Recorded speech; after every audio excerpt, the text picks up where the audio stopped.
6 juin, ravi de vous retrouver sur i24 News, c'est le morning et on va tout de suite faire un tour par les kiosques du Moyen-Orient. C'est l'heure de la revue de presse.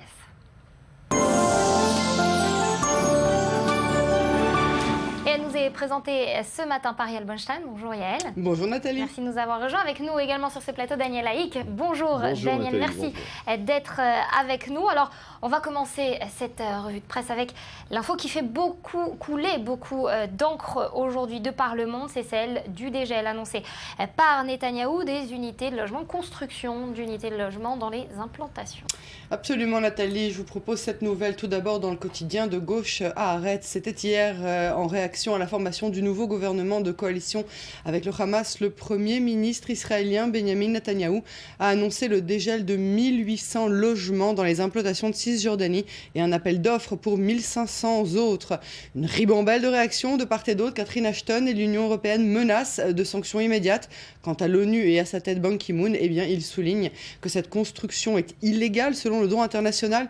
Les Palestiniens menacent d'une réaction immédiate et sans précédent et les États-Unis s'avouent profondément déçus. Quant au cabinet israélien, il doit se réunir dimanche prochain pour décider de la suite des sanctions contre les Palestiniens en réaction toujours à la création du gouvernement Hamas. On va voir jusqu'où l'accord va pouvoir être tiré dans les deux sens. C'est pas très surprenant, Daniel, ces réactions de la communauté internationale. Non, c'était attendu. Je dirais que c'est la semaine des grandes déceptions. Les Américains sont déçus, les Européens sont déçus, mais les Israéliens aussi étaient déçus de la prise de position des Américains très rapide. C'est un peu un jeu de domino, chacun est déçu de la politique des autres et réagit. Chacun est déçu, et puis il faudra le dire, une crise de confiance très nette entre Israël et les États-Unis, on en reparlera. On va en parler dans un instant avec vous toujours. Dans ce même registre, une bonne surprise cette fois pour Israël et elle nous vient de loin, elle nous vient d'Australie. L'Australie qui vient de déclarer que l'Est de Jérusalem ne serait plus considéré comme un territoire occupé. Il en faut quand même de temps en temps des bonnes surprises. Alors je vous invite à regarder ce que nous propose sur ce sujet Israël Hayom, le quotidien gratuit pro-gouvernemental. Le Premier ministre australien John Abbott a déclaré hier lors de l'Assemblée du Sénat que ces termes n'étaient pas appropriés. Ils sont péjoratifs et vides de sens, ce sont ces mots. Dans le contexte des négociations dans lesquelles se trouvent les pays du Moyen-Orient, il faut trouver des raisons de les encourager au maximum. Le ministre des Affaires étrangères israélien Ivat Lieberman a signifié sa satisfaction en déclarant que l'Australie dévoilait enfin son honnêteté et son équité. Alors, du côté palestinien, vous imaginez bien que les réactions n'ont pas été les mêmes. Dans les chaumières, vous voyez plutôt cette info qui fait la couverture du site de l'agence de presse palestinienne Ma'an. Le procureur général palestinien George Brandeis a déclaré que ce comportement était, je cite, honteux et dérangeant. Au point de la commémoration de la 47e année de l'occupation israélienne, l'Australie ne devrait pas se rendre complice de cette occupation israélienne, a-t-il encore ajouté.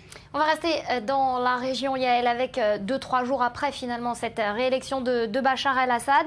Un point sur la situation des rebelles.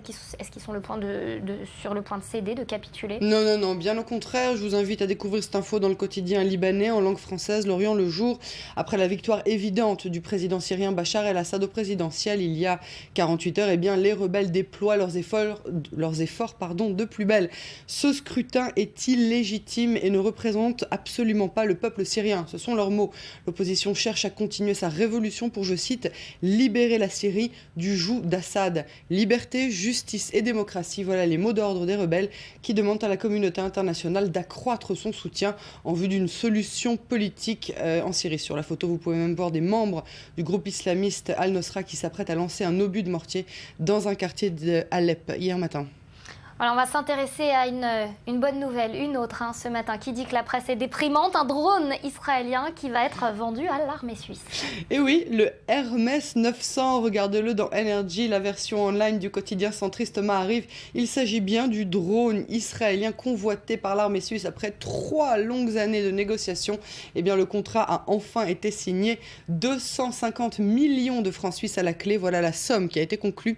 Il est entièrement réalisé par les systèmes israéliens Elbit. Et pour la petite histoire, de toutes les entreprises qui sont restées en compétition, eh bien, il s'agissait de 2 israéliennes, Elbit donc, et l'industrie aéronautique israélienne. Et voilà, de quoi agiter le drapeau bleu-blanc. Allez, on va parler. Comment s'en passer quelques jours avant l'élection présidentielle israélienne. Comment se portent les candidats aujourd'hui? Eh bien justement, faut croire que si on en croit Haaretz, ils ne sont pas au mieux de leur forme. Regardez la caricature que nous propose le quotidien de gauche. L'élection du président se déroulera mardi prochain à la Knesset et l'article nous dévoile que des surprises sont encore attendues. Alors le scrutin est en secret, on ne sait pas trop à quoi s'en tenir. Regardez sur cette caricature, ils ont tous l'air mal en point, ils s'essoufflent les uns après les autres sur cette fameuse dernière ligne droite. On voit même Sylvan Shalom tout au fond qui lui n'avait pas obtenu assez de soutien de Netanyahou pour poser sa candidature. Et bien lui est carrément sur les brancards à l'article de la mort.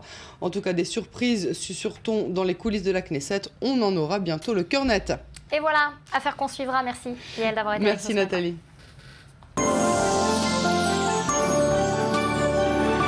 Vendredi 6 juin, donc, l'heure d'un rapide rappel des titres de cette matinée. On commence avec ce sommet du G7 qui s'est achevé hier soir à Bruxelles. La situation en Ukraine qui a comme prévu dominé les discussions. Les dirigeants présents ont renouvelé leur soutien aux autorités de Kiev.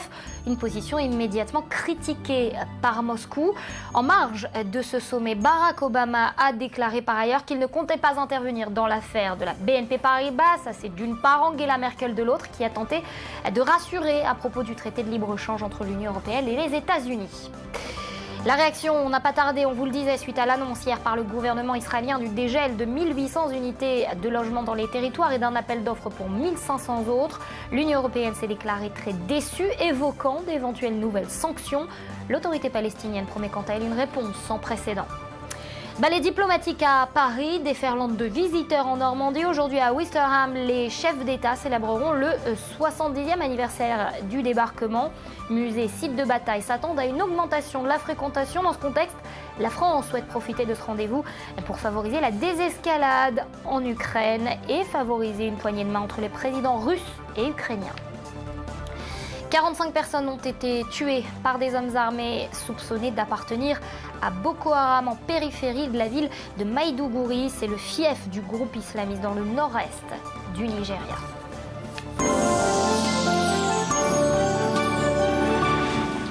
Ce n'est pas une surprise, Les réactions pleuvent après l'annonce par Israël de la construction de 1800 logements en Cisjordanie. Les condamnations, notamment américaines, n'ont pas tardé. On va tout de suite faire le point en images avec Maxime Pérez. On en reparle juste après avec Daniel Haïk. De nouvelles constructions en Cisjordanie et à Jérusalem-Est. La dernière réponse d'Israël au gouvernement d'unité palestinien soutenu par le Hamas. L'appel d'offres a été officialisé jeudi matin pour 1500 unités de logement. Il n'y a pas de partenaire, comme vous le savez. Il n'y a pas de processus de paix. Ces constructions ne constituent pas une mesure punitive. Il s'agit de projets de peuplement disponibles pour tout citoyen qui en exprimerait le besoin. Nous poursuivons donc nos appels d'offres. Nous continuerons de nous agrandir.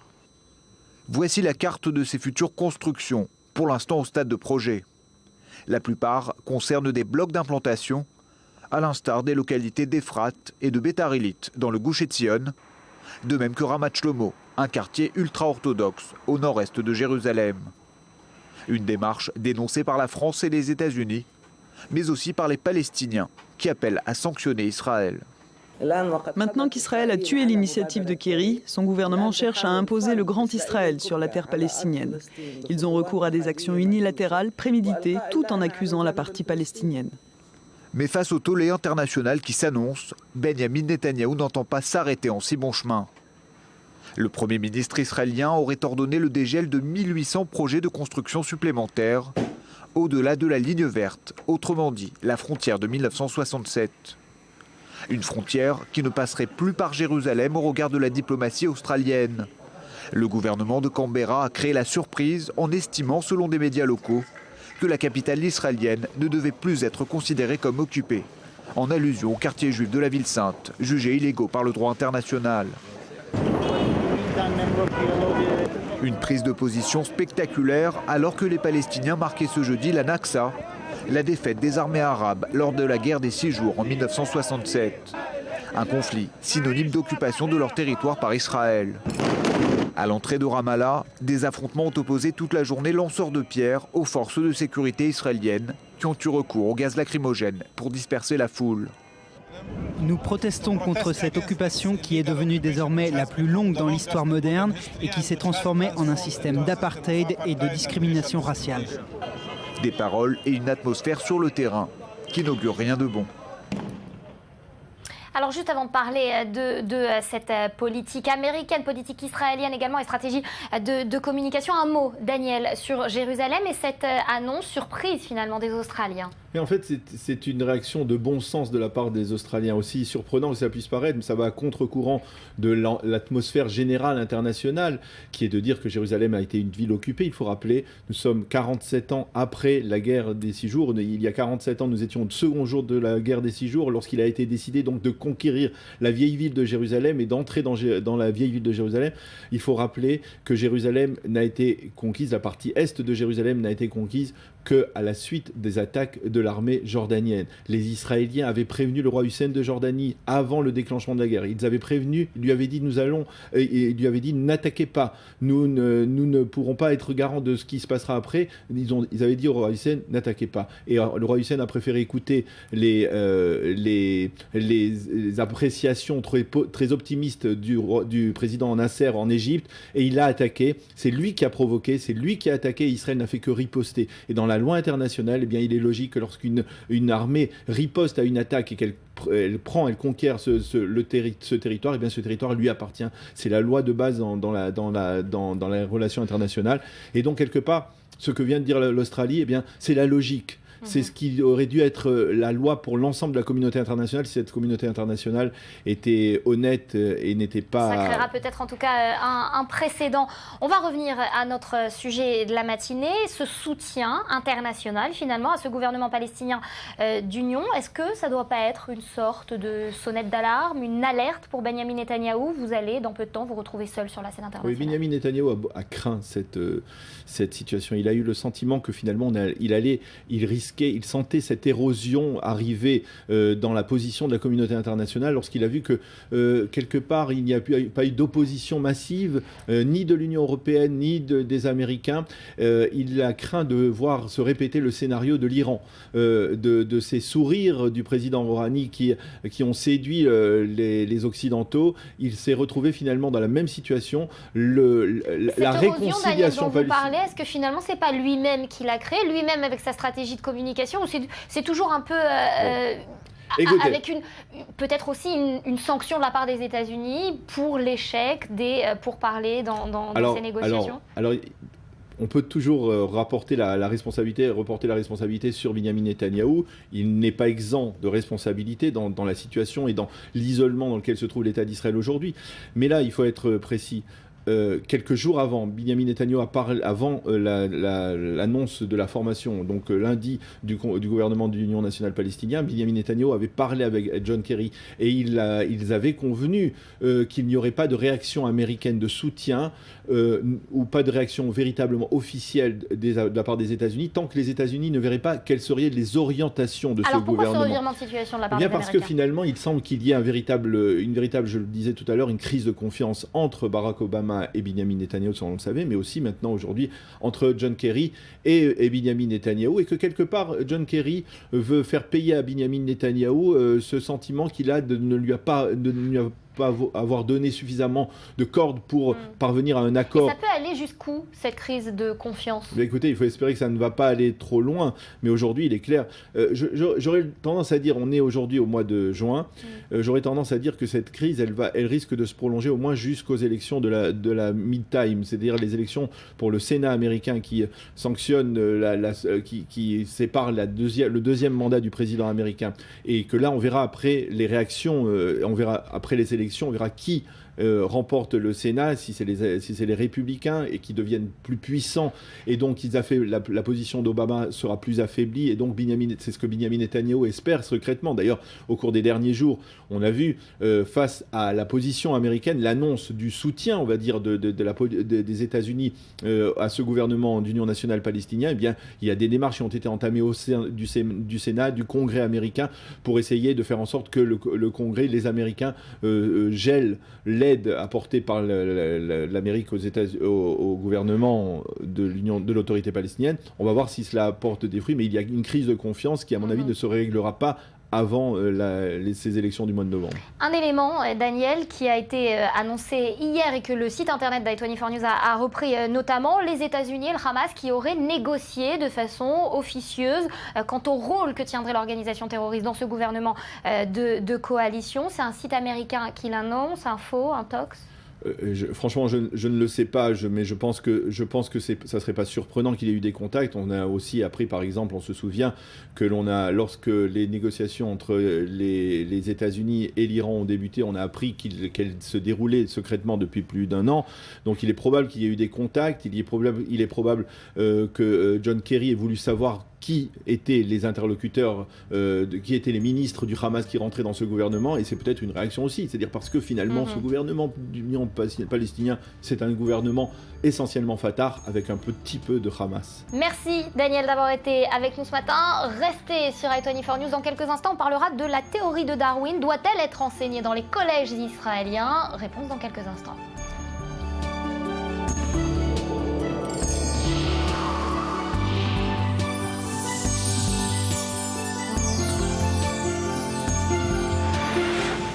Retour sur le plateau d'i24 News. Merci de nous être fidèles. On va parler dans un instant avec vous, Daniel Haïk, de darwinisme. Mais juste avant, on prend la direction de l'Ukraine et de l'Europe de façon plus globale. L'Occident, qui se réunit en grande pompe pour le débarquement, menace, mais ne sanctionne pas Vladimir Poutine. La Russie, de son côté, qui dénonce le cynisme de l'Ouest. Et pendant ce temps, l'Ukraine qui s'enfonce dans une guerre civile. On va faire le point en images, on en reparle juste après.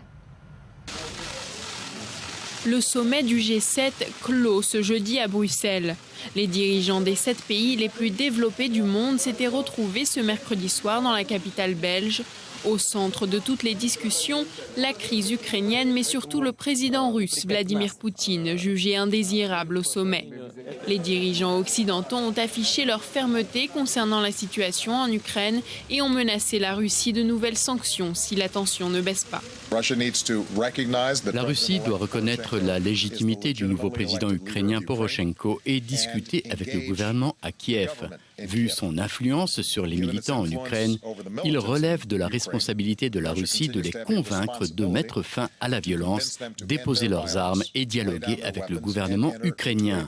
Par contre, si la Russie continue ses provocations, il est clair, suite à nos discussions ici, que le G7 est prêt à imposer des sanctions supplémentaires. Les actions de la Russie sont inacceptables et en contradiction totale avec les valeurs de ce groupe de démocratie. C'est pour cela que la Russie n'a plus sa place à cette table avec nous. La plupart des chefs d'État réunis à Bruxelles se retrouvent ce jeudi soir à Paris à la veille des cérémonies de commémoration du débarquement sur les plages de Normandie. Cette fois-ci, Vladimir Poutine sera au rendez-vous. Les Occidentaux devraient alors s'expliquer directement avec lui. Mais d'abord, le président français François Hollande et le président américain Barack Obama doivent dîner ensemble ce jeudi dans un restaurant proche de la place de l'Étoile à Paris. Obama devrait y réitérer son inquiétude quant à la vente par la France de navires militaires Mistral à la Russie. Une vente qu'il aurait été, selon lui, préférable de suspendre. Après cette rencontre, François Hollande retrouvera le président russe à l'Élysée. Ce dernier devrait également se rendre à un entretien en tête-à-tête avec le Premier ministre britannique David Cameron. Bien qu'une rencontre officielle ne soit pas prévue entre le nouveau président ukrainien Petro Porochenko et Vladimir Poutine, les deux pourraient bien se croiser sur les plages de Normandie ce vendredi. Alors justement, rencontre ou pas, on va en parler avec Galia Ackerman, spécialiste de la Russie. Bonjour Galia, merci d'avoir accepté de répondre à nos questions. Alors vous pensez que Poutine et Porochenko, ils peuvent se rencontrer aujourd'hui ? Écoutez, ils seront en proximité l'un de l'autre. Est-ce qu'ils voudront se serrer la main et échanger quelques mots ? On verra. Mais Poutine a quand même lancé une sorte de ballon d'essai en disant Porochenko peut encore régler la situation parce que il vient d'être élu et donc ses mains ne sont pas encore dans le sang comme les autres. Bien sûr, c'est totalement faux dans le sens que Poroshenko a fermement approuvé l'action menée par le président, par Vladimir Turchinov et le gouvernement ukrainien afin de mater la rébellion. Mais bien sûr, théoriquement, en effet, ce n'est pas Poroshenko jusque-là qui a donné des ordres. Galia, les dirigeants occidentaux, ils étaient réunis lors de ce G7 qui avait des allures de sommet sur l'Ukraine finalement. Ils désapprouvent à l'unanimité le comportement de Poutine. Alors il y a ceux qui lui parlent, il y a ceux qui ne lui parlent pas, il y a ceux qui vont lui parler, comme Angela Merkel aujourd'hui. Est-ce que cette discussion avec la chancelière allemande, elle peut changer quelque chose? Et plus globalement, l'Europe, les États-Unis peuvent changer quelque chose à la crise ukrainienne? Je crois que les sanctions réelles peuvent changer quelque chose. Maintenant, bien sûr, dans ce groupe de 7 leaders les plus influents du monde, il y a ceux qui pensent que ce n'est plus utile de parler à la Russie, comme Barack Obama. Il y a d'autres qui essaient de jouer un rôle, dont François Hollande, dont la légitimité est très faible maintenant en France et qui peut-être espère de remonter un peu sa cote de popularité si jamais il obtient quelque chose de Poutine. Merci beaucoup, Galia, pour ces explications et votre analyse.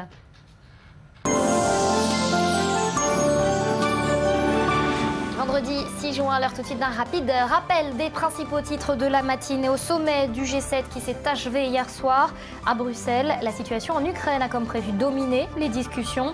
Les dirigeants présents ont renouvelé leur soutien aux autorités de Kiev, une position immédiatement critiquée par Moscou. En marge du sommet, Barack Obama a déclaré qu'il ne comptait pas intervenir dans l'affaire de la BNP Paribas et Merkel a tenté de rassurer à propos du traité de libre-échange entre l'Union européenne et les États-Unis. La réaction n'a pas tardé suite à l'annonce hier par le gouvernement israélien du dégel de 1800 unités de logement dans les territoires et d'un appel d'offres pour 1500 autres. L'Union européenne s'est déclarée très déçue, évoquant d'éventuelles nouvelles sanctions. L'autorité palestinienne promet quant à elle une réponse sans précédent. Ballet diplomatique à Paris et déferlante de visiteurs en Normandie. Aujourd'hui, les chefs d'État célébreront le 70e anniversaire du débarquement. Dans ce contexte, la France souhaiterait profiter de ce rendez-vous pour favoriser la désescalade en Ukraine et obtenir une poignée de main entre les présidents russes et ukrainiens. Et puis on reparle de ces 45 personnes tuées par des hommes armés soupçonnés d'appartenir à Boko Haram en périphérie de la ville de Maïdougouri. C'est le fief du groupe islamiste dans le nord-est du Nigeria. Théorie de l'évolution, darwinisme en Israël. Est-ce que ça doit être ou pas dans les programmes scolaires du pays? Une décision controversée ici puisque la théorie de l'évolution est en conflit avec les préceptes religieux. Les explications tout de suite d'Elie Oschenberg et de Léa Volbert. On en repasse juste après. Après tant d'années d'études sur l'évolution, de nouvelles découvertes continuent à faire surface. Une étude récente démontre comment l'homme aurait renoncé à sa force physique au profit de ses capacités intellectuelles au cours de son évolution. Selon une autre étude publiée en janvier dernier, la date de naissance de l'espèce humaine remonterait à environ 209 000 ans. La communauté scientifique tout entière continue à chercher de plus amples informations sur les origines du genre humain. Toutes ces recherches et bien d'autres encore se basent sur les découvertes révolutionnaires de Charles Darwin, qui a réussi à faire porter le regard de l'humanité vers son point de départ. Mais près de 90% des jeunes Israéliens ignorent tout cela. Jusqu'à présent, le système éducatif israélien évitait le sujet épineux de l'évolution, un sujet qui s'est donc retrouvé totalement banni du programme scolaire. Seuls 15 000 élèves qui ont choisi la biologie comme matière principale ont pu étudier cette théorie. Mais cela va bientôt changer. Dès la prochaine année scolaire, les élèves de 4e et de 3e, soit 220 000 collégiens au total, découvriront pour la première fois l'évolution. De plus, les écoliers juifs orthodoxes seront également soumis à ce nouveau programme. Mais le débat religieux sur l'étude de l'évolution n'a pas lieu qu'en Israël. Aux États-Unis, la Cour fédérale est constamment saisie pour ordonner aux écoles de cesser d'ignorer la théorie de l'évolution dans le programme scolaire. Une attitude que la justice déclare contradictoire à la Constitution. Mais là encore, Darwin ne fait pas l'unanimité. En effet, la plupart des professeurs de biologie aux États-Unis s'affirment partisans du créationnisme, la croyance selon laquelle l'univers et l'humanité sont le fruit de la création divine. Pour l'instant, on ne sait pas encore de quelle façon ce programme sera appliqué en Israël et principalement dans les établissements religieux. Donc voilà, créationnisme versus darwinisme, on va en reparler avec vous, Daniel. Alors en fait, si on fait le bilan, ça veut dire que jusqu'à présent, le darwinisme, la théorie de l'évolution, n'est pas enseigné dans les écoles israéliennes, c'est laissé à la discrétion de l'enseignant. Oui, ça fait partie des sujets qui portent à un conflit en eux-mêmes, comme par exemple un conflit d'essence religieuse, comme par exemple le problème de la constitution en Israël. Il n'y a pas de constitution en Israël parce que l'on craint que dans le monde religieux, le monde orthodoxe, le monde ultra-orthodoxe, et bien on affirme que la seule constitution possible, c'est la Torah. Et donc on part du principe que la Torah la Bible donc a une place importante, et donc la théorie de l'évolution va à l'encontre donc de la Torah et de l'enseignement de la Torah, en particulier de la création. Alors ça, c'est la position de certains, mais pas de tous. Une précision, Nathalie, il faut dire qu'on n'est pas encore... Il y a encore quelques réserves à mettre, quelques bémols à mettre dans cette loi. C'est une annonce qui a été faite au début de semaine, qui est parue sur un site internet important, qui a été confirmée par le ministère de l'Éducation, mais avec certaines réserves, comme le fait qu'il n'est pas question d'enseigner l'ensemble de la théorie de Darwin, par exemple, de ne pas enseigner le fait que l'homme descend du singe. Et ça, c'est un point important. Le fait qu'il y ait une évolution dans la création, c'est possible. Cela, on peut l'expliquer. Mais en fait, il faut comprendre qu'il y a deux positions. Dans le judaïsme, et c'est pour cela que tout cela était encore au tout début, on va dire au Bereshit, au niveau du commencement, il y a deux approches dans le judaïsme. Il y a l'approche créationniste qui dit que le monde a été créé par le Tout-Puissant, par Dieu, en 6 jours. Au 6e jour, l'homme a été créé en quelques minutes. Et donc, à partir de ce moment-là, il n'y a pas eu de véritable bouleversement majeur. Et qu'il a été créé, en fait, selon le calendrier hébraïque, il y a 5774 années. Et puis, il y a ceux qui affirment que même parmi eux des rabbins, comme par exemple le grand rabbin Kook, qui était le premier grand rabbin de la terre d'Israël et qui est on va dire le père fondateur du sionisme moderne, du sionisme religieux moderne, qui dit qu'il peut y avoir eu une évolution. La Torah, la Bible, la Kabbalah, la mystique et l'ésotérisme juif affirment que Dieu a pu créer des mondes et il les a détruits avant de créer ce monde-là. Et qu'il est possible que ces 6 jours se soient prolongés au niveau du temps, au niveau temporel, voilà. Et que ces 6 jours aient pu durer 6 millions d'années. Alors, donc, et il y a des gens qui disent, il y a des rabbins, et d'une certaine manière, Shai Piron, le ministre de l'Éducation aujourd'hui... Shai Piron, c'est le disciple, en quelque sorte, du Rav Kook. Il s'inscrit dans cette... initiateur de cette loi. Il s'inscrit dans cette approche qui est de dire qu'il peut y avoir eu une évolution. Et c'est aussi une reconnaissance de la grandeur divine d'affirmer que Dieu a créé un monde qui est évolutif. C'est un peu l'approche de manière très schématique, l'approche donc de la seconde approche. La première, celle du créationnisme, c'est l'approche défendue par les ultra-orthodoxes qui affirment, même en plaisantant, certains sont fiers de revendiquer qu'ils descendent du singe. Nous sommes fiers de revendiquer que nous descendons de l'homme qui a été créé qui a été créé par Dieu à son image. Et donc, à partir de ce moment-là, il n'y a pas de possibilité d'évolution, et donc on est absolument contre toute possibilité d'enseigner ce genre de théorie. C'est la tendance dominante dans le monde religieux et orthodoxe en Israël, et c'est la raison pour laquelle jusqu'à présent on n'a pas étudié cette théorie de l'évolution. On l'a bien compris, un enseignement particulièrement délicat, très sensible ici. Très délicat. On s'intéresse un instant un peu plus profondément sur la personnalité de ce rabbin, Shai Piron, disciple donc des préceptes du Rav Kook. Il gère une yeshiva, il est ministre de l'Éducation. Oui, il a géré une yeshiva, il a dirigé une yeshiva. C'est un homme assez intéressant, qui a un parcours assez particulier, mais qui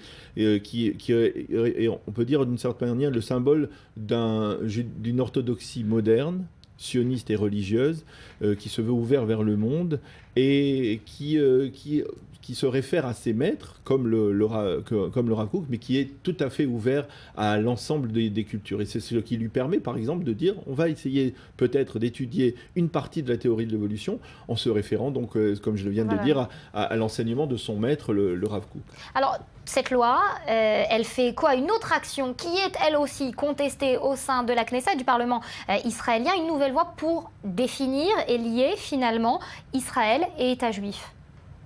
Alors oui, alors ça c'est une autre loi. Ça c'est la loi sur la nationalité. Ça c'est pas du tout lié. Mais non, c'est pas lié du tout. Mais c'est aussi contesté et ça fait aussi référence. Ah, c'est aussi contesté. Alors là c'est une loi. Alors la loi sur la nationalité, c'est une loi qui doit être présentée en Conseil des ministres, en Conseil interministériel dimanche, qui ne sera pas votée parce que finalement elle est aussi, c'est un sujet extrêmement sensible, aussi sensible que le problème de l'enrôlement des élèves des yeshivot dont on a parlé beaucoup pendant les derniers mois. Et c'est la raison pour laquelle il n'y aura pas de vote au sein du gouvernement dimanche, mais seulement on annoncera la création d'une commission qui va justement rédiger très précisément les termes de cette loi. Et la loi sur la nationalité, c'est une loi qui vise, qui pourrait être d'emblée considérée comme une loi intérieure qui concerne les Israéliens eux-mêmes, mais en fait elle a un aspect tout à fait politique et elle est dirigée aussi vers les Palestiniens, puisque l'on sait qu'à partir du moment où les négociations ont échoué à la fin du mois d'avril avec les Palestiniens, Benjamin Netanyahou a demandé à promouvoir cette loi, une loi fondamentale, une loi de base de l'État d'Israël qui vise donc qui stipule que l'État d'Israël est l'État-nation du peuple juif. À partir de ce moment-là, Benjamin Netanyahou veut que cette loi soit votée, il veut pouvoir la présenter ensuite aux Palestiniens en disant voyez, nous sommes d'accord, il y a un consensus en Israël sur le fait que l'État d'Israël est l'État-nation du peuple juif, reconnaissez-le. Et là-dedans, alors bien sûr, là-dedans, il y a toutes sortes de tractations politiques. Il faut savoir que tout le monde n'est pas d'accord. Il faut savoir que cette loi a eu plusieurs versions, que là, il s'agit d'une version, ce qui va être débattu est une version modérée de la version, la première qui avait été avancée. On en reparlera dans les prochains mois. C'est très intéressant de savoir vers où ça va aller, quel sera le terme de cette loi. Merci Daniel d'avoir été avec nous ce matin. Restez sur i24 News, il va y avoir du sport dans quelques instants dans le morning. J-6 avant le lancement de la Coupe du Monde au pays du ballon rond.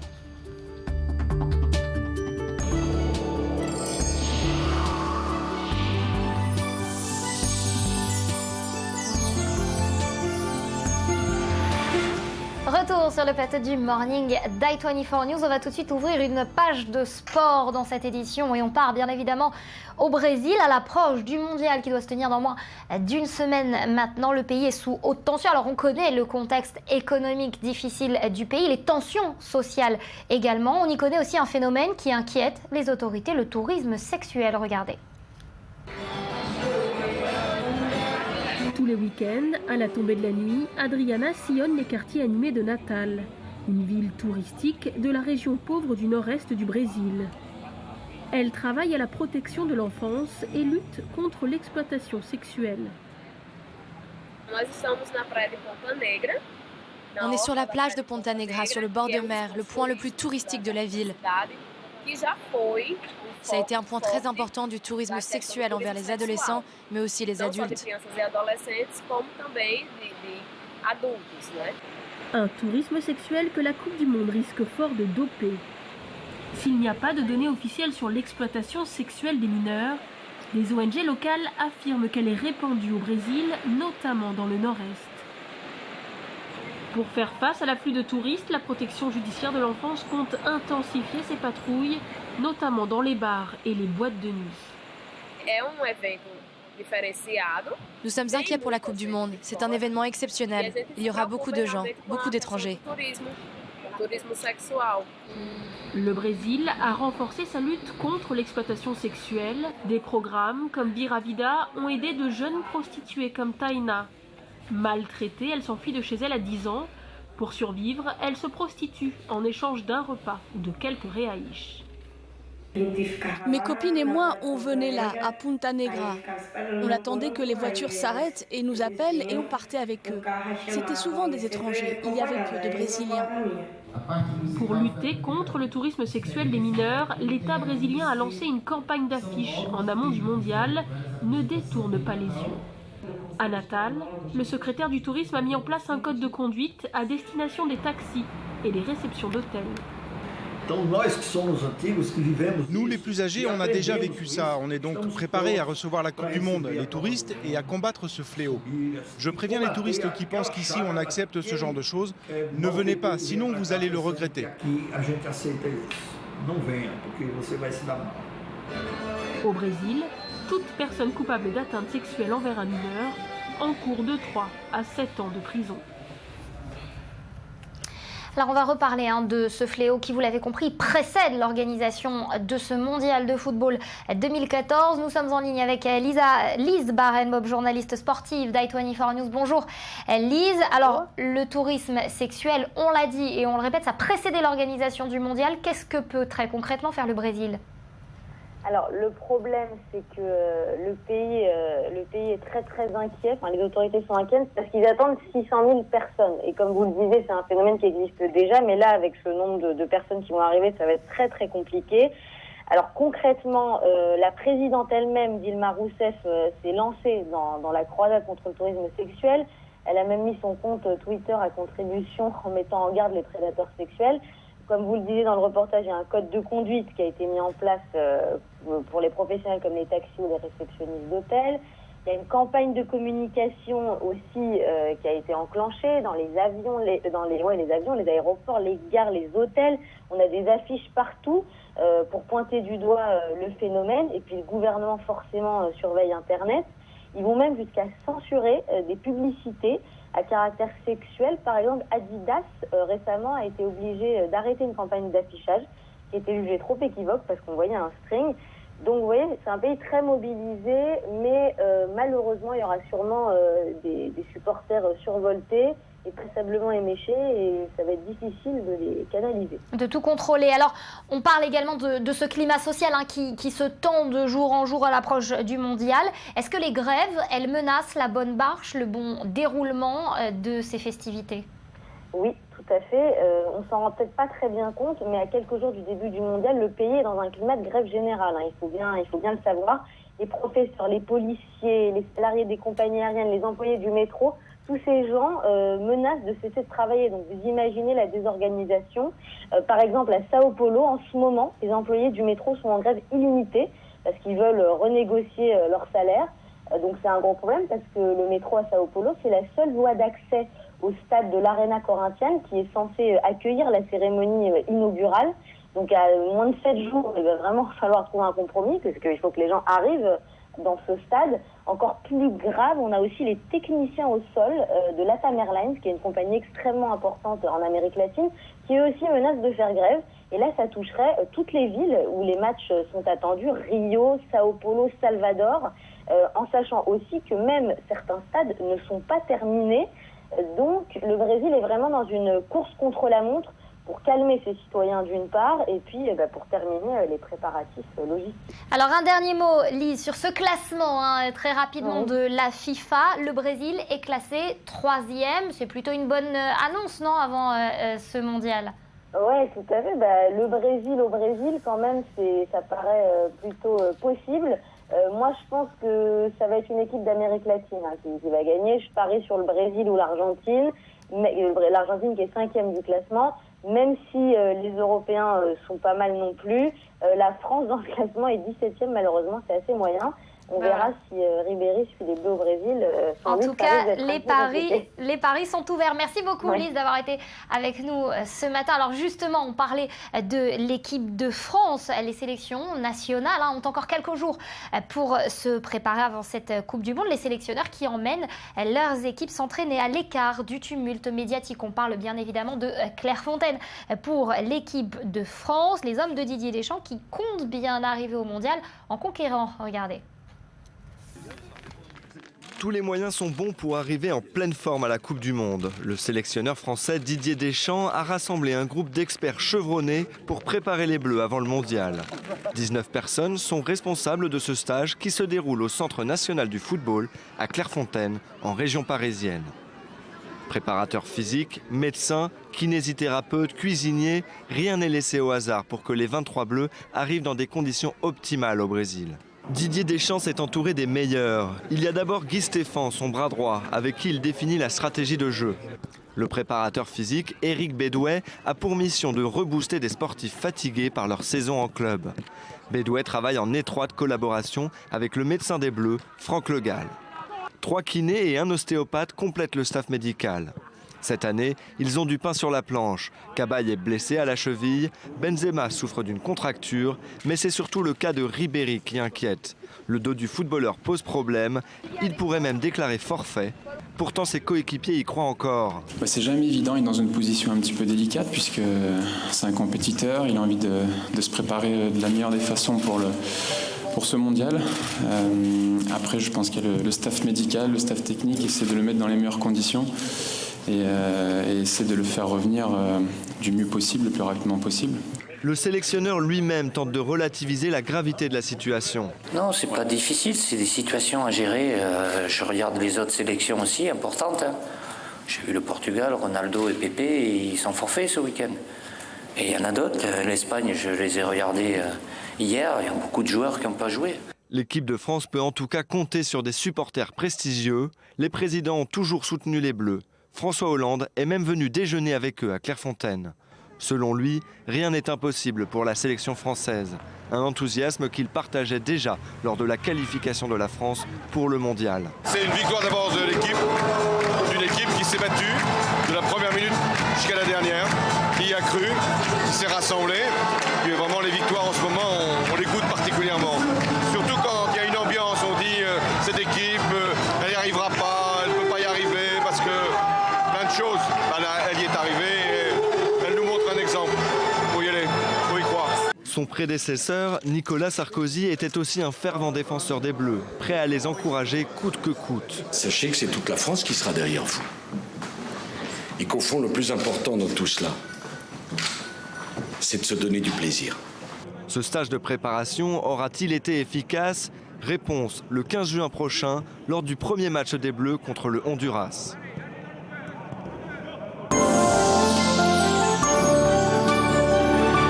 On va en reparler de ce mondial, mais c'est l'heure à présent de la revue du web avec vous, Rudy Sada. Bonjour. Bonjour. Vous allez bien ce matin? Bien et vous? Très bien, merci. Alors on va commencer avec une polémique qui enfle avec les États-Unis autour de la libération de Bowie Bergdahl, le soldat libéré. Oui, et Barack Obama lui-même a dû s'en expliquer à Varsovie il y a quelques jours sur cette décision de faire libérer ce soldat contre, on l'a dit, 5 talibans. Alors on est en plein dans la série Homeland, dans lequel un soldat revenu d'Afghanistan est soupçonné d'être revenu en Amérique pour commettre un attentat sur le sol américain. Quoi qu'il en soit, plusieurs éléments alimentent la polémique aux États-Unis au point d'avoir droit à cette une du Times.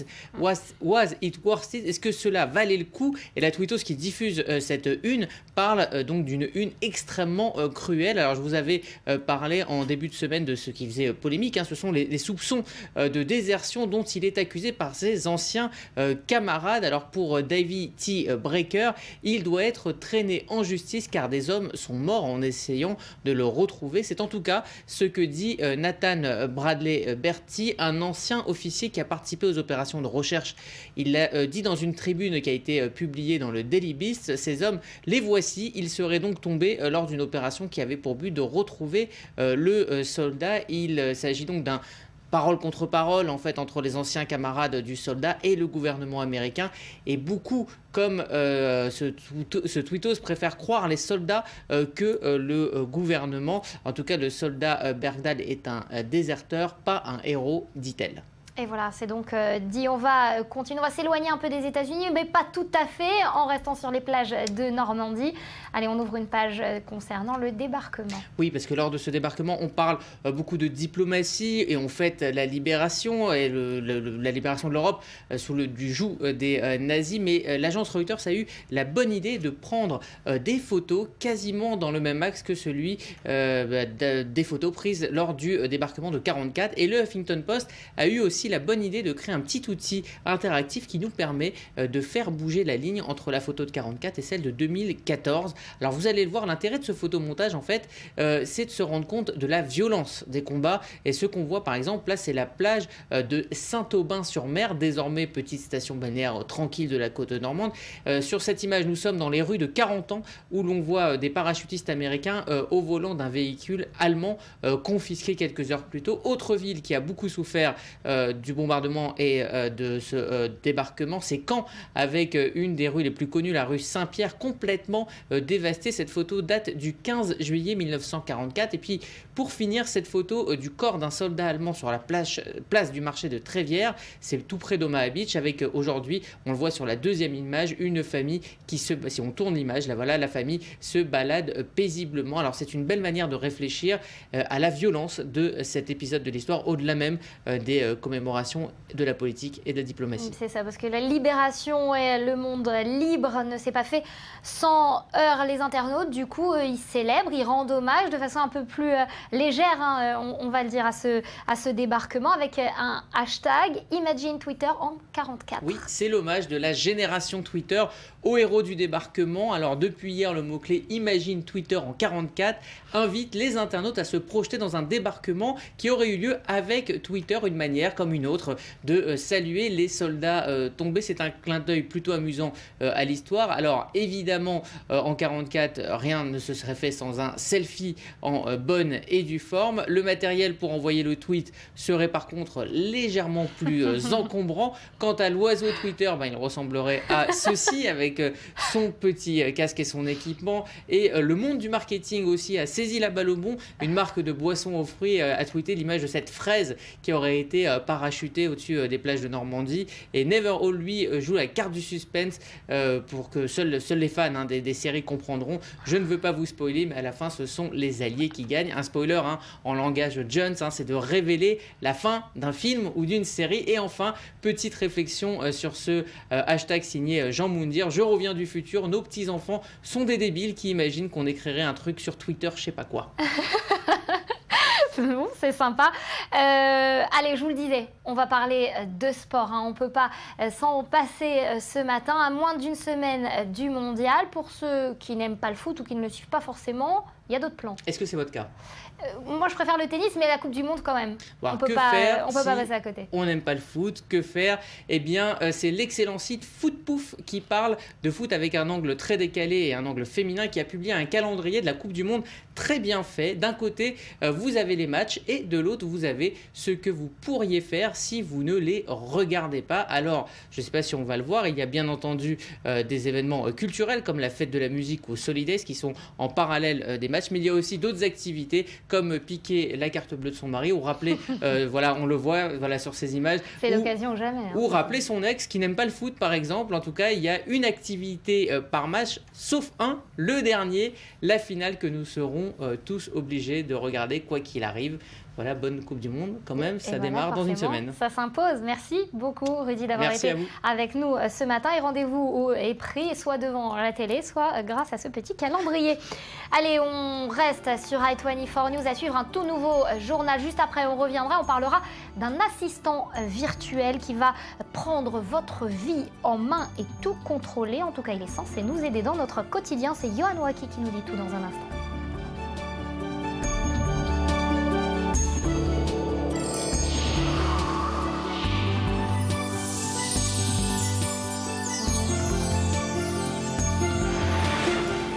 retour sur le plateau du Morning d'I24 News. Ravi de vous retrouver pour cette dernière partie de votre édition pour cette semaine avec moi sur ce plateau. Marie Chek, bonjour Marie. Bonjour. Merci de nous avoir rejoints sur ce plateau. Johan Waki, merci à vous d'être également avec nous. Alors aujourd'hui c'est de rigueur, débarquement 44, on va parler de No Man's Land en français. Dans le texte, c'est Marie qui nous en parle avec une expo. Marie, c'est vous qui avez organisé cette exposition. C'est votre bébé un petit peu que vous venez nous présenter aujourd'hui. Encore un autre, j'en ai beaucoup. Oui, c'est une expo qui a été créée dans ma tête il y a 1 an et dont je travaille dessus depuis 1 an. Et l'idée est de parler de tout ce qu'on ne parle jamais. Des non-dits, des choses cachées, des secrets, des choses qu'on évite de poser, les choses qu'on évite de voir, les choses qu'on évite de savoir. On a tous nos jardins secrets, et comme dirait le psychologue, on a tous droit et on doit utiliser des mensonges blancs, mais pas les mensonges noirs.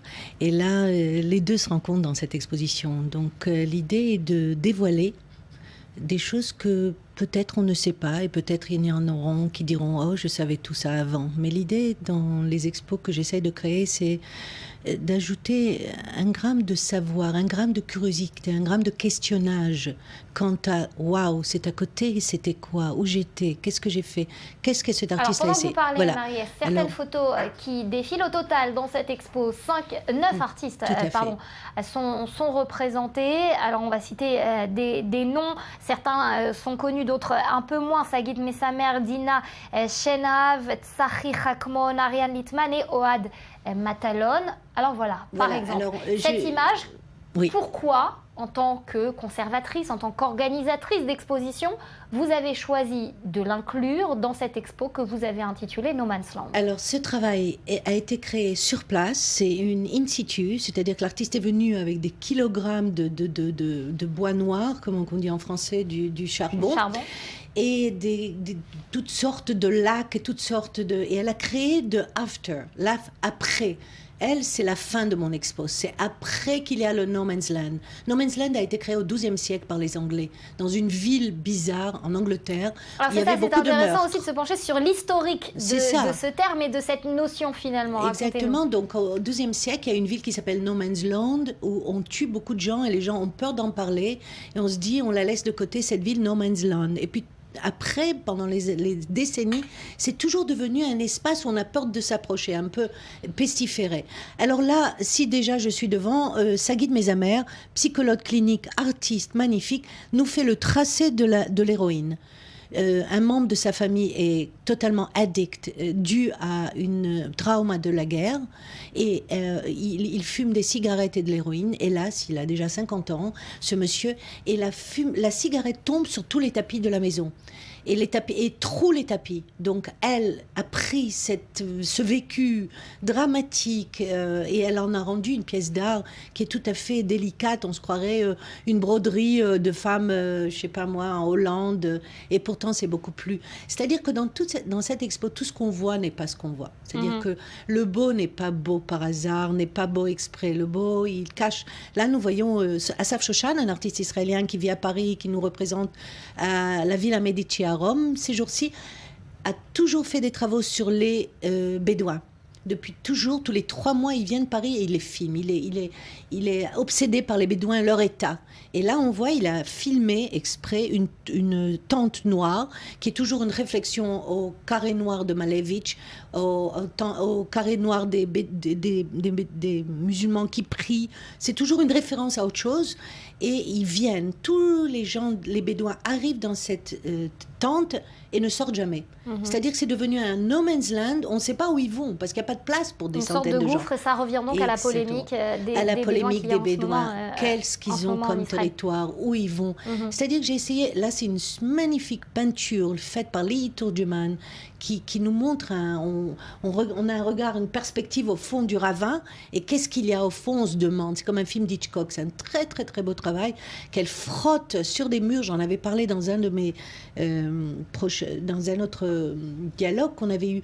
Et donc c'est un grand grand gouffre comme ça, c'est à l'entrée de l'expo, c'est pour nous dire que on cherche, on se demande, on pose, on a des polémiques, on est un peu voyeuriste aussi. Marie, on a eu cette discussion la semaine dernière sur ce même plateau. L'art que vous présentez et sur ce plateau et également dans ce studio, il est souvent sombre, il est souvent noir. Est-ce que pour vous, c'est l'une des composantes de l'art, cette noirceur de l'esprit, cette façon de pousser à la réflexion par la tristesse? C'est pas la tristesse, c'est la réalité. Je veux dire qu'on peut voir la vie... elle a la mer bronzée, se dire la vie est magnifique, regardez, se satisfaire de la beauté première de la vie. Et il y a une autre façon de la voir, comme moi je la conçois en tout cas, c'est de rentrer beaucoup plus profondément, essayer de comprendre où on est. Regardez cette magnifique paysage en Allemagne où il s'avère que Himmler, le bras droit d'Hitler, allait se balader il y a 50 ans et où une artiste va faire des recherches et il s'avère que tous les ans il y a des néo-pagans et des néo-nazis qui se rencontrent pour danser Alléluia. C'est juste aberrant, il y a tellement de Marie, choses. l'art pour dénoncer, l'art pour parler des interdits, vous y croyez, ça marche concrètement? Écoutez, je pense que oui. Je suis une poussière, on est tous des poussières. Je pense que je suis pas venue donner des fleurs. Il y a des artistes, il y a des curators qui font des fleurs, des belles robes. C'est pas mon rôle. Mon rôle, c'est de percer des réalités, de montrer un certain engagement, et par moi en tant que curator, et par les artistes que je choisis. Et si je peux ajouter, comme je dis, sortir de mon expo et quelqu'un dire je vais vérifier, c'est ce qui m'est arrivé à moi en allant voir les studios des artistes, j'ai vérifié ce dont il s'agissait et j'adore le savoir, la connaissance, savoir plus, connaître, plus on connaît plus on est fort, plus on connaît plus on veut encore savoir, vous savez, plus on dit toujours plus je sais, moins je sais. Et qu'est-ce que vous répondez à ceux qui disent que finalement ce genre d'œuvre, ce genre d'expo, c'est très élitiste, c'est trop conceptuel justement et puis ça parle pas à tout le monde? Alors ce que je fais, c'est que j'écris tout. Voilà, personne ne peut dire que je ne l'ai pas aidé à comprendre. C'est écrit pas en dialogue freudien, nietzschéen, où on dit oh, je comprends rien, je suis un idiot. J'essaie d'écrire dans un langage très clair ce que je veux dire. Je fais ces expos pour mon public, pour un public. C'est pas pour les élitistes. Les élitistes n'ont pas besoin. Ça a toujours été comme ça, l'art. Dans tous les siècles du monde, il y avait seulement 1% qui comprenaient à l'art ou qui étaient mêlés à l'art. Aujourd'hui, c'est plus populaire. J'essaye de rester dans ce registre, même si l'art est conceptuel. Voilà, c'est mon rôle. Regardez, ça, c'est la photo de l'exposition. Des images, des photos, des peintures, des toiles et des... Il se passe des choses. On ne sait pas toujours pourquoi et comment. Mais allez la voir. Qu'on pourra donc retrouver à la Maison des Artistes à Jérusalem. Ça commence donc demain et c'est jusqu'au 9 août. Merci beaucoup Marie d'être venue nous en parler ce matin.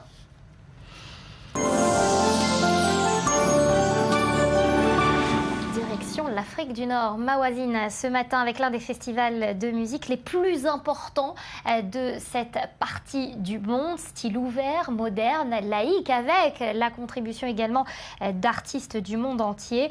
On va tout de suite se rendre donc au Maroc avec un reportage signé Daniel Campos et Sandy Fortis.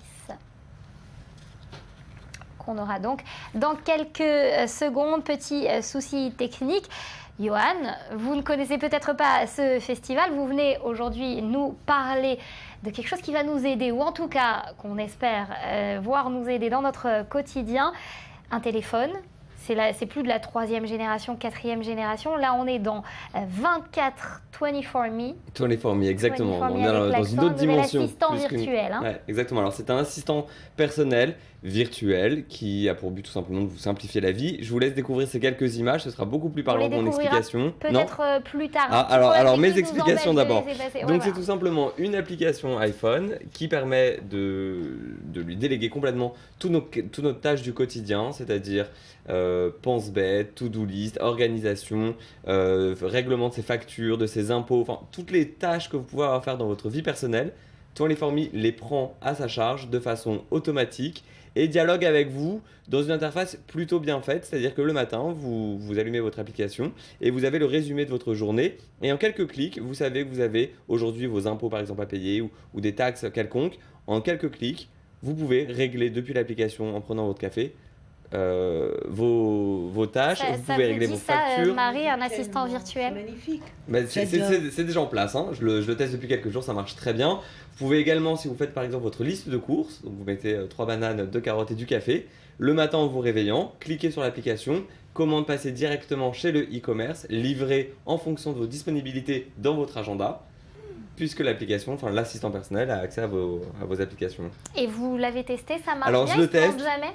Ça se plante pas encore, je peux pas vous dire jamais, ça fait que quelques jours, ça marche bien. Alors certaines des fonctionnalités ne sont disponibles que dans certains pays, pas dans toutes les zones géographiques. En tout cas, ça fonctionne très bien, on a vraiment l'impression d'avoir quelqu'un avec nous, c'est gratuit. Il vous accompagne constamment pour pouvoir gérer votre vie de cette façon.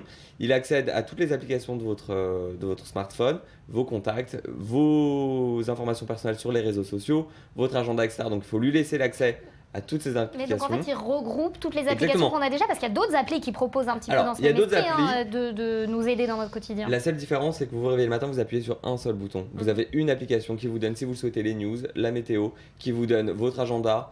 C'est l'anniversaire de votre maman aujourd'hui. En un bouton, des fleurs lui sont directement envoyées. En fait, c'est une secrétaire. Exactement. C'est un vrai assistant personnel virtuel, voilà, dans votre poche. Et qui l'a créé? Voilà, qui est à Alors, qui l'a créé? C'est une Israélienne qui fait d'ailleurs partie du classement des 10 femmes israéliennes. Ça vous plaît, ça, Marie, quand c'est israélien, quand c'est une femme en voilà, vous voyez, c'est très profond. Cette femme fait partie, elle s'appelle Liat Mordechai, et elle a été sélectionnée parmi le magazine Forbes, parmi les 10 femmes israéliennes à surveiller dans le secteur de la high-tech, puisqu'effectivement, elle met en avant ce genre de projet. Et il y a qui d'autre dans ce classement? Alors, il y a qui d'autre dans ce classement? Je ne sais pas si on peut le voir du coup, on peut pas le voir. Alors, il y a donc 10 femmes qui travaillent donc dans le secteur de la high-tech. Il faut savoir que selon le Bureau national israélien des statistiques, les femmes constituent 35% des travailleurs dans la high-tech et seulement, j'ai envie de dire, moins de 10% sont à la tête de start-up. Donc, on en a trouvé 10. Elles sont peu nombreuses, elles sont très talentueuses, elles sont donc à surveiller. Autre invention, autre élément dont vous vouliez nous parler aujourd'hui. Tout à fait moderne, tout aussi moderne, complètement différent dans un autre genre. Un réfrigérateur sans électricité. Alors, un réfrigérateur qui refroidit et qui tient au frais des boissons, sans aucune électricité. Ça fonctionne comment? Ça fonctionne, est-ce que vous avez une idée? Je sais pas, moi j'aurais dit un peu comme pour les Alors, on peut pas voir l'image, je vous donne un petit Joule indice. à l'envers. C'est pas exactement ça, je vous donne un indice, on a une boîte avec quelques plantes sur le dessus. Voilà, on imagine. Ah, c'est écologique donc. C'est écologique, c'est les plantes qui captent la lumière. L'eau des plantes. Alors, l'eau des plantes et les plantes qui captent la lumière. En fait, c'est les deux. Alors, l'eau des plantes, quand vous arrosez... Exactement, presque. Quand vous arrosez les plantes... les cours de bio de... C'est très simple, vous allez voir. Quand vous arrosez les plantes, l'eau qui s'évapore crée de l'énergie. Cette énergie est recyclée, est réutilisée pour refroidir les boissons, premièrement. Deuxièmement, la chaleur du soleil est captée par des miroirs et cette chaleur est transformée permet de transformer un gaz en liquide. Et cette transformation de gaz en liquide crée de l'énergie froide qui permet de refroidir les boissons. C'est presque une œuvre d'art. Oui, tout à fait. On n'a pas besoin, c'est très beau en plus. Et alors, le plus beau dans l'histoire, c'est que ça a été créé par Coca-Cola et Léo Burnett sur l'agence de publicité Colombie. Donc c'est aussi une plante et un frigidaire. Exactement. Cette initiative a été faite pour un petit village où ils n'ont pas accès à l'électricité et ont beaucoup de mal. Il fait très très chaud dans ce village et ils ont beaucoup de mal à avoir des boissons fraîches ou quelque chose de glacé. Ils doivent généralement marcher pendant une journée entière pour avoir quelque chose de froid ou de glacé. Avec ce réfrigérateur, l'affaire est réglée. Et ben voilà, la nature alliée au progrès. Donc ça veut dire que plus il fait chaud, plus il fait frais à l'intérieur. Et plus il fait chaud, plus il fait frais à l'intérieur, plus il y a de soleil, plus les boissons sont tenues au frais. Ça marche très très bien. Et donc voilà, il sera sûrement décliné en d'autres couleurs que les couleurs sponsorisées par Coca-Cola, j'imagine. En tout cas, belle invention. C'est une belle initiative de marque, c'est une vraie belle communication parce que ça met vraiment en avant la marque en même temps pour quelque chose de très utile. On devrait tous savoir ça à la maison, non? On devrait tous avoir ça à la maison. À la maison ou en œuvre d'art aussi, dans une de vos prochaines expos, ça trouverait sa place, ce genre de création dans les expos. On est justement dans au milieu de ça, le laboratoire de la nature et de l'énergie et de l'esthétique. Là, on n'est plus dans le no man's land, on se positionne. Attendez, on change, on évolue, on va pas rester là. On est en couleur et on est dans le positionnement. Donc voilà, ça fait du bien. C'est le matin, on en parle et ça rafraîchit. Merci beaucoup à vous deux d'avoir été avec nous sur ce plateau. Merci à ceux qui ont réalisé, pensé, préparé cette édition. Vous restez sur i24 News à suivre un tout nouveau journal de la rédaction. Quant à moi, je vous souhaite un excellent week-end. On se retrouve la semaine prochaine et n'oubliez pas, l'info continue toujours sur notre chaîne et sur notre site internet i24news.tv. Vous le connaissez, il est en 3 langues, anglais, français et arabe.